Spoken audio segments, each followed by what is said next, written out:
பாம்பு கடிச்சா வந்து உடனே துணி கட்டணும், வாயிலிருந்து அந்த விஷத்தை உறிஞ்சு போடுறது, இல்லை கோழியை கொத்த வச்சு அந்த விஷத்தை எடுக்கிறது, இல்லைன்னா அட்டை பூச்சி வச்சு எடுக்கிறது, இந்த மாதிரி வந்து நிறையா வீடியோஸை பார்த்துருப்பீங்க. ஆனால் இது வந்து முழுக்க பொய்யான ஆபத்தான தகவல். இது ஏன்னு இந்த வீடியோவில் பார்க்கலாம். ஃபஸ்ட்டு என்னென்னா, கத்தி வச்சு அந்த இடத்த கிழித்து எடுக்கிறது, வாயிலிருந்து விஷத்தை உரியறது, கோழி வைக்கிறது, அப்புறம் அட்டைப்பூச்சி வைக்கிறது, இதெல்லாம் வந்து ஒன்றுமே வேலை செய்யாது.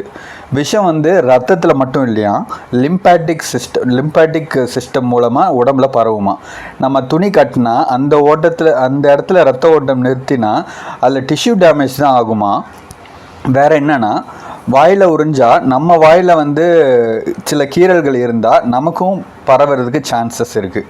ஸோ சயின்ஸ் என்ன சொல்லுது அப்படின்னா, பேஷண்ட்டை ஃபஸ்ட்டு வந்து காமாக இருக்க வைக்கணும். கடித்தவங்கள காமாக நீ அமைதியாக இரு அப்படி சொல்லணும். அப்புறம் அந்த கடித்த இடத்த அசையாமல் இருக்க வைக்கணும். கையில் கடிச்சதோ காலில் கடிச்சதோ அசையாமல் இருக்க வைக்கணும்.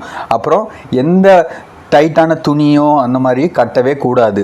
உடனே ஹாஸ்பிட்டலுக்கு கொண்டு போயிட்டு அங்கே ஆன்டிவெனம் கொடுக்கணும்.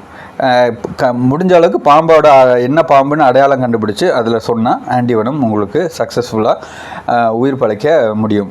சினிமாவில் பார்த்து எதுவுமே நம்பாதீங்க. ஸ்னேக் பைட்டுக்கு ஒரே சொல்யூஷன் ஹாஸ்பிட்டலும் ஆன்டிவெனம் தான். நன்றி. இதை நீங்கள் ஷேர் அண்ட் லைக் பண்ணுங்கள். தேங்க்யூ.